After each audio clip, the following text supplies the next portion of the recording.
12월의 차가운 바람이 거리를 휘돌고 있었습니다. 을지로 골목 안쪽에 자리한 작은 카페 윈터브루는 오후 3시가 넘어서도 손님들로 북적였어요. 대부분 노트북을 펼쳐놓고 작업에 몰두하는 20대, 30대 직장인들이었습니다. 카페 문이 조용히 열리며 한 할머니가 들어오셨습니다. 80대 중반쯤 되어 보이는 할머니는 깔끔하게 정돈된 회색 코트를 입고 계셨어요. 손에는 정성스럽게 포장된 작은 종이 가방을 들고 계셨습니다. 할머니의 얼굴에는 세월이 새긴 주름이 있었지만 눈빛만큼은 여전히 맑고 온화했어요. 계산대 앞에서 할머니는 잠시 망설이셨습니다. 메뉴판을 올려다보며 어떤 커피를 주문할지 고민하고 계시는 모습이었어요. 그런데 계산대 뒤에 서 있던 20대 초반의 여성 직원은 할머니를 보더니 표정이 살짝 굳어졌습니다. 아메리카노 하나 주문하려던 할머니가 가격을 확인하자 잠시 주뭇거리셨어요. 4,500원이라는 가격이 할머니에게는 부담스러워 보였습니다. 그 순간 직원은 약간 짜증 섞인 목소리로 말했어요. 주문 안 하실 거면 다른 분들한테 양보해 주세요. 할머니는 당황스러운 표정을 지으며 지갑을 더듬어 동전들을 꺼내기 시작했습니다. 5,000원짜리 지폐 한 장과 동전 몇 개를 계산대 위에 올려놓으셨어요. 직원은 그 모습을 보더니 한숨을 푹 쉬었습니다. 할머니가 조용히 말씀하셨어요. 아메리카노 하나 주세요. 설탕은 2개 부탁드려요. 직원은 마지못해 주문을 받으며 영수증을 건넸습니다. 할머니는 정중하게 고개를 숙여 인사하셨지만 직원은 이미 다음 손님을 맞을 준비를 하고 있었어요. 카페 안의 다른 손님들도 할머니를 힐끗힐끗 쳐다보고 있었습니다. 대부분 젊은 사람들이었는데 할머니의 존재가 어색하다는 듯한 시선이었어요. 할머니는 그런 시선들을 느끼며 조용히 자리를 찾아 둘러보기 시작했습니다. 할머니는 창가 쪽 2인용 테이블에 앉으려고 했습니다. 햇살이 따스하게 들어오는 그 자리가 마음에 드셨나 봐요. 하지만 할머니가 의자를 빼려는 순간 아까 그 직원이 급하게 다가왔습니다. 아, 할머니. 저기는 안 되세요. 직원의 목소리에는 명백한 거부감이 담겨 있었어요. 할머니는 깜짝 놀라며 고개를 들었습니다. 저긴 공부하는 손님들 자리예요. 노트북 쓰시는 분들이 예약해 놓은 테이블이거든요. 사실 그 테이블에는 예약 표시도 없었고 다른 손님도 앉아 있지 않았습니다. 하지만 직원의 태도는 단호했어요. 할머니는 당황스러운 표정으로 주변을 둘러보셨습니다. 그럼 어디에 앉으면 될까요? 직원은 카페 안쪽 구석진 곳을 가리켰습니다. 에어컨 바람이 직접 닿고 조명도 어두운 그 자리였어요. 다른 손님들의 시선에서 벗어나 있는 곳이기도 했습니다. 저쪽 구석에 앉으시면 됩니다. 할머니는 아무 말씀도 하지 않으시고 천천히 그 자리로 향했습니다. 지팡이를 짚지는 않으셨지만 걸음걸이가 조심스러웠어요. 무거운 코트를 입고 계셔서 더욱 힘들어 보였습니다. 옆 테이블에 앉아있던 20대 여성 2명이 할머니를 쳐다보더니 서로 눈빛을 교환했습니다. 무언가 불편하다는 듯한 표정이었어요. 한 명이 작은 목소리로 친구에게 속삭였습니다. 요즘 카페에 이런 분들이 많이 오시네. 다른 한 명도 고개를 끄덕이며 대답했어요. 집에서 쉬시지 왜 이런 데까지 오시는지 모르겠어. 할머니는 그들의 대화를 들었는지 못 들었는지 알 수 없는 표정으로 구석 자리에 앉으셨습니다. 직원이 가져온 커피를 받으며 조용히 감사하다고 말씀하셨어요. 카페 안의 분위기는 어색했습니다. 할머니 한 분이 들어오신 것만으로도 묘한 긴장감이 흘렀어요. 젊은 손님들은 할머니를 의식하며 더욱 조용히 대화를 나누기 시작했습니다. 할머니는 그 모든 시선과 분위기를 느끼며 조용히 커피를 마시기 시작했습니다. 그리고 가져오신 종이 가방을 조심스럽게 열어보셨어요. 다음 장에서는 할머니가 무엇을 꺼내시는지 확인해 보겠습니다. 할머니가 종이 가방에서 꺼낸 것은 아름다운 손뜨개 작품이었습니다. 섬세한 레이스 패턴이 새겨진 하얀 목도리였어요. 아직 완성되지 않은 상태로 한쪽 끝에는 뜨개 바늘이 그대로 꽂혀 있었습니다. 할머니는 조용히 그 목도리를 펼쳐보시며 작업을 계속하기 시작했습니다. 손가락 사이로 실이 부드럽게 움직이고 바늘 끝에서는 새로운 패턴이 조금씩 만들어져 나가고 있었어요. 할머니의 손놀림은 매우 능숙했습니다. 수십 년간 연습해온 솜씨가 느껴졌어요. 카페 안에는 크리스마스 캐럴이 잔잔하게 흘러나오고 있었습니다. 화이트 크리스마스, 징글벨 같은 익숙한 멜로디들이었어요. 하지만 분위기는 전혀 따뜻하지 않았습니다. 오히려 차가운 공기가 카페 안을 감돌고 있었어요. 할머니 주변의 젊은 손님들은 여전히 불편한 시선을 보내고 있었습니다. 한 남성은 할머니가 뜨개질하는 모습을 보더니 친구에게 말했어요. 카페에서 뜨개질까지 하시네. 진짜 집에서 하시면 안 되나? 그 말을 들은 할머니의 손이 잠시 멈췄습니다. 하지만 곧 다시 뜨개질을 계속하기 시작했어요. 아무런 반응을 보이지 않으시는 할머니의 모습이 오히려 더 마음 아팠습니다. 시간이 흘러가면서 카페는 더욱 붐비기 시작했습니다. 퇴근 시간이 다가오면서 직장인들이 하나둘 들어오기 시작했어요. 새로 들어오는 손님들도 할머니를 보면 약간 어색한 표정을 지었습니다. 할머니는 그런 시선들을 모두 느끼고 계셨을 거예요. 하지만 표정 하나 변하지 않으시고 묵묵히 뜨개질을 계속하셨습니다. 가끔 커피를 한 모금씩 마시시면서요. 뜨개 바늘에서 나오는 작은 소리만이 할머니의 존재를 알려주고 있었습니다. 똑, 똑, 똑. 규칙적이고 리듬감 있는 그 소리는 마치 할머니의 마음을 표현하는 것 같았어요. 카페의 다른 소음들 마이너스 커피 머신 소리, 대화 소리, 키보드 타이핑 소리. 마이너스 사이에서도 할머니의 뜨개질 소리는 꾸준히 들려왔습니다. 그 소리는 할머니가 여전히 거기 계시다는 것을, 그리고 아무도 관심을 보이지 않는 가운데서도 자신만의 세계를 만들어가고 계시다는 것을 말해주었어요. 시계 바늘이 4시를 가리키고 있었습니다. 할머니가 카페에 들어온 지 1시간이 넘은 시간이었어요. 그런데 이때 예상치 못한 일이 벌어지게 됩니다. 오후 4시 반, 카페는 가장 붐비는 시간대였습니다. 새로 들어오는 손님들과 테이크아웃 주문이 계속 이어지면서 직원들은 분주하게 움직이고 있었어요. 아까 할머니에게 불친절했던 그 여직원도 여러 잔의 커피를 동시에 나르며 바쁘게 서빙을 하고 있었습니다. 할머니는 여전히 구석자리에서 뜨개질을 하고 계셨어요. 목도리의 패턴이 점점 완성되어 가고 있었습니다. 복잡한 레이스 무늬였는데 할머니의 손끝에서는 마치 마법처럼 아름다운 모양이 만들어지고 있었어요. 그때였습니다. 직원이 뜨거운 아메리카노 2잔을 들고 할머니 테이블 옆을 지나가던 중이었어요. 급하게 움직이던 중에 실수로 발을 헛디뎠습니다. 그 바람에 커피 한 잔이 그대로 할머니 테이블 위로 쏟아져 버렸어요. 뜨거운 커피가 할머니의 뜨개질 작품 위로 쏟아졌습니다. 하얀 목도리가 순식간에 갈색 얼룩으로 더러워졌어요. 할머니가 지금까지 공들여 만든 작품이 망가져버린 것입니다. 아! 할머니는 놀라서 작은 소리를 내셨습니다. 뜨거운 커피가 손에도 약간 튀었거든요. 하지만 할머니의 첫 번째 반응은 자신의 손이 아니라 뜨개질 작품을 구하는 것이었습니다. 직원은 당황한 표정으로 서 있었어요. 하지만 진심 어린 사과는 없었습니다. 대신 성가신 표정으로 말했어요. 아, 죄송해요. 물티슈 가져다 드릴게요. 그리고는 급하게 물티슈 몇 장을 가져와서 할머니 앞에 놓았습니다. 제대로 된 사과나 도움도 없이 그냥 물티슈만 놓고 가버렸어요. 할머니는 혼자서 젖은 뜨개질을 치우고 계셨습니다. 더 충격적인 것은 주변 손님들의 반응이었어요. 대부분이 그 상황을 봤음에도 불구하고 아무도 도와주지 않았습니다. 오히려 더 불편해하는 표정을 지었어요. 한 손님은 작은 목소리로 중얼거렸습니다. 에이, 괜히 복잡해지네. 할머니는 물티슈로 커피 얼룩을 닦아내려고 하셨지만 이미 늦었습니다. 하얀 목도리는 갈색으로 물들어 버렸어요.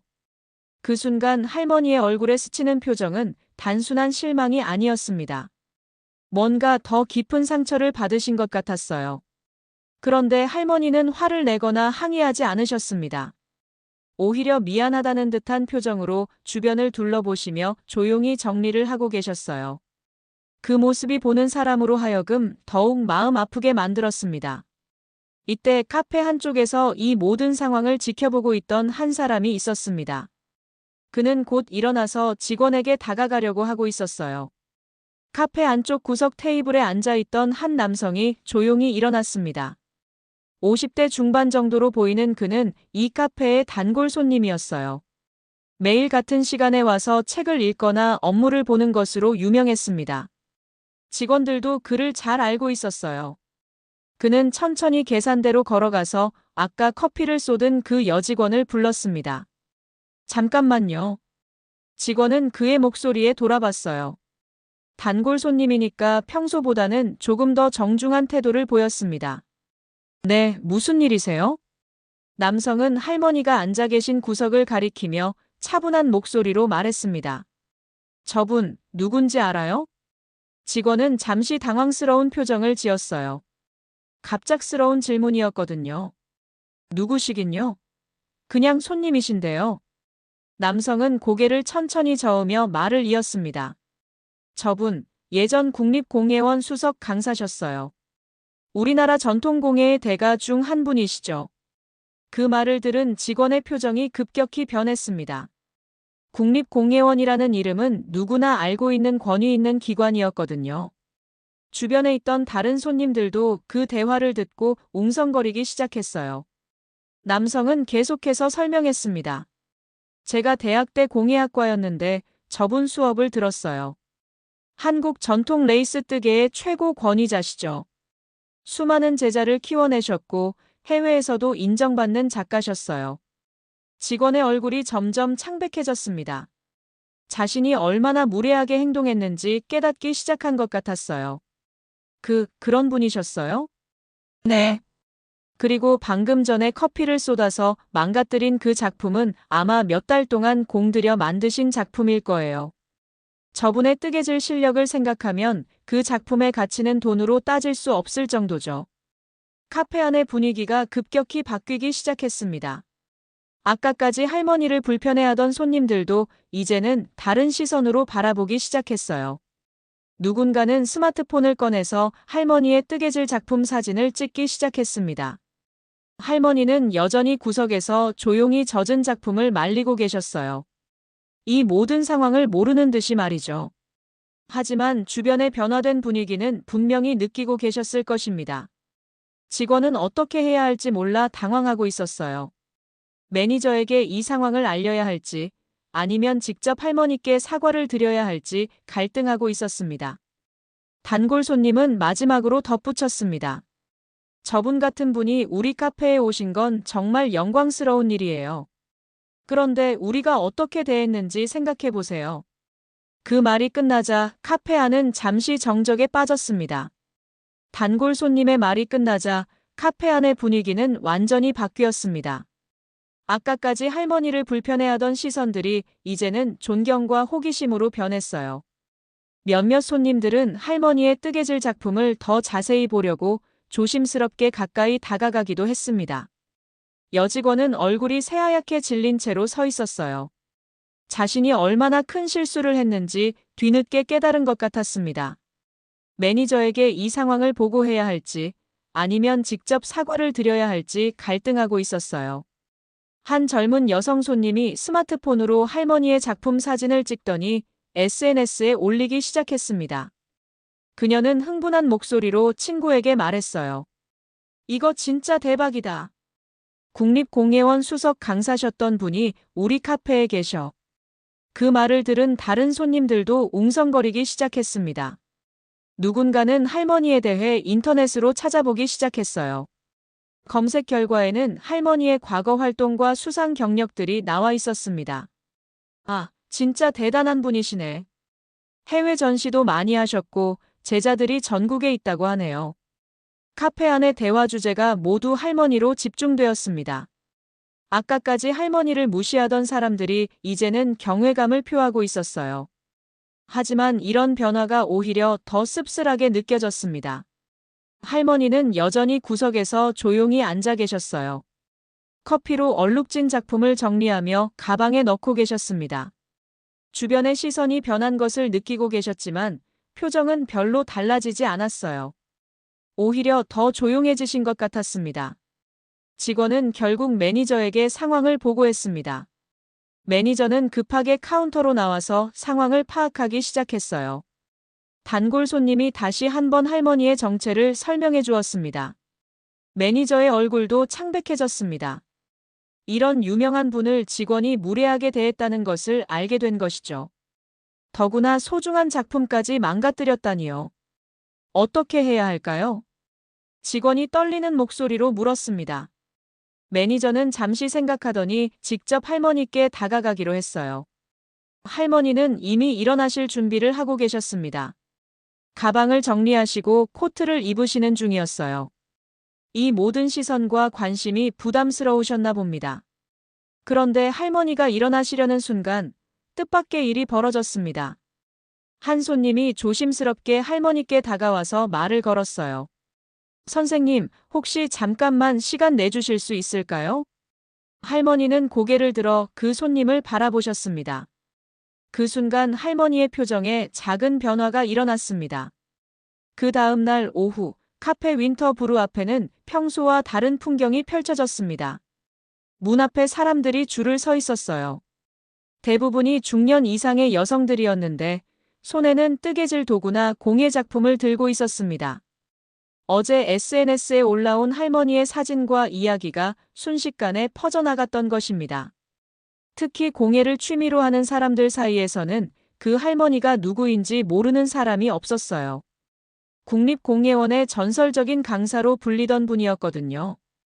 카페 매니저는 이런 상황을 전혀 예상하지 못했습니다. 평소 조용한 카페였는데 갑자기 이렇게 많은 사람들이 몰려오다니요. 그들은 모두 어제 그 할머니를 만나고 싶어 했습니다. 할머니는 정말 오실까요? 한 중년 여성이 불안한 목소리로 물었어요. 그녀는 20년 전에 할머니의 제자였다고 했습니다. 어제 사진을 보고 깜짝 놀랐어요. 선생님께서 이런 곳에 계셨다니. 꼭 인사드리고 싶어서 왔어요. 카페 직원들은 어떻게 대응해야 할지 몰라 당황하고 있었습니다. 어제 할머니에게 무례했던 그 직원은 특히 더 긴장하고 있었어요. 오후 3시 정각 할머니가 카페 문을 열고 들어오셨습니다. 어제와 똑같은 회색 코트를 입고 똑같은 종이 가방을 들고 계셨어요. 하지만 오늘은 상황이 완전히 달랐습니다. 선생님! 여러 사람들이 동시에 일어나며 할머니를 맞이했습니다. 할머니는 깜짝 놀라신 표정이었어요.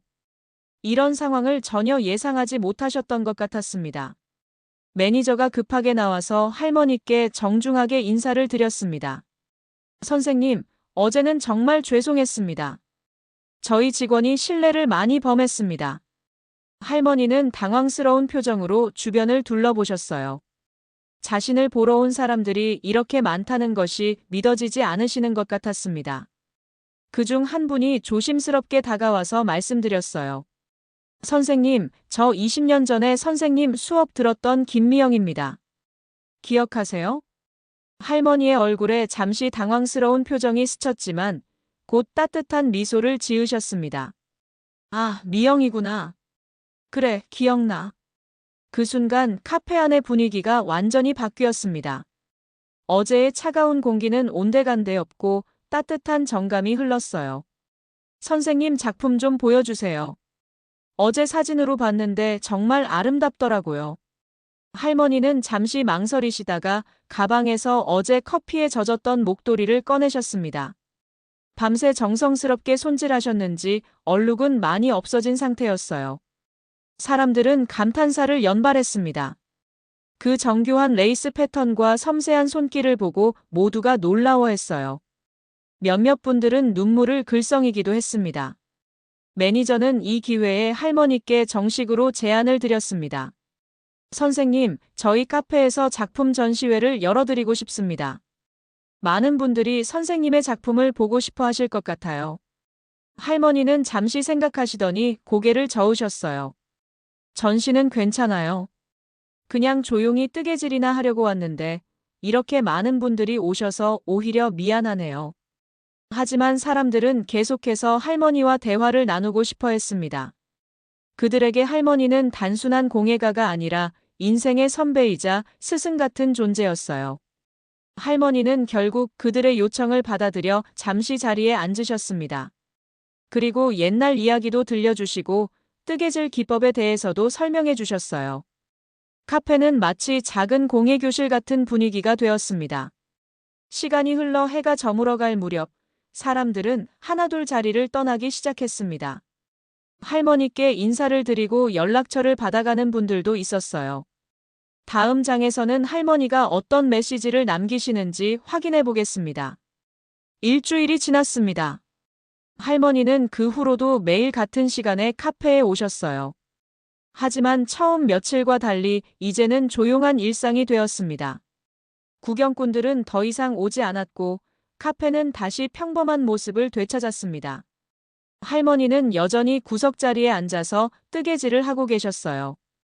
하지만 이제 그 자리는 할머니만의 특별한 공간이 되었습니다. 직원들은 할머니가 오시면 가장 좋은 자리로 안내해드렸고 커피도 정성스럽게 준비해드렸어요. 어제 할머니에게 무례했던 그 여직원은 특히 더 정성을 다해 할머니를 모셨습니다. 매일 할머니가 오시면 가장 먼저 인사를 드렸고 커피도 정성껏 만들어 드렸어요. 할머니는 그런 직원에게 항상 따뜻한 미소로 응답해 주셨습니다. 젊은 손님들의 태도도 많이 바뀌었어요. 이제는 할머니를 보면 정중하게 인사를 드렸고 가끔은 뜨개질에 대해 질문을 드리기도 했습니다. 할머니는 그런 질문에 친절하게 대답해 주시며 기본적인 뜨개질 방법을 가르쳐 주기도 하셨어요. 카페의 분위기 자체가 따뜻해졌습니다.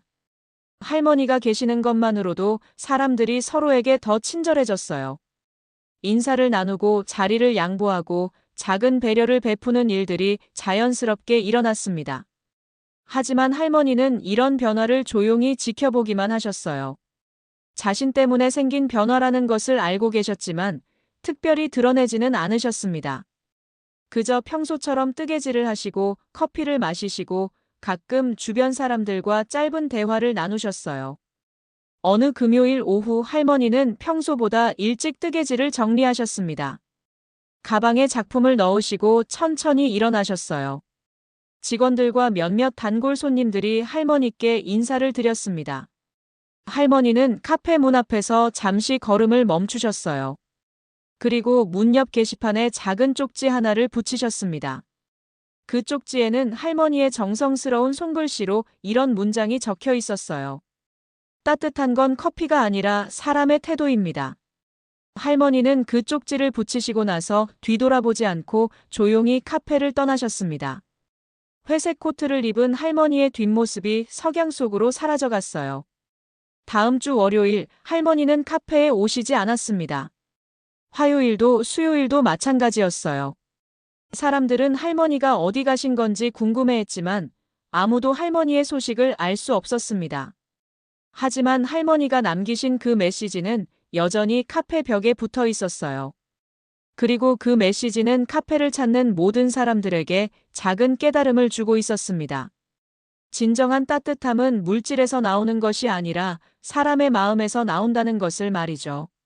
할머니는 떠나셨지만 그분이 가르쳐준 따뜻함은 그 카페에 계속 남아 있었습니다. 그리고 그 따뜻함은 카페를 찾는 모든 사람들에게 전해지고 있었어요. 잘 들으셨나요? 구독, 좋아요 부탁드립니다.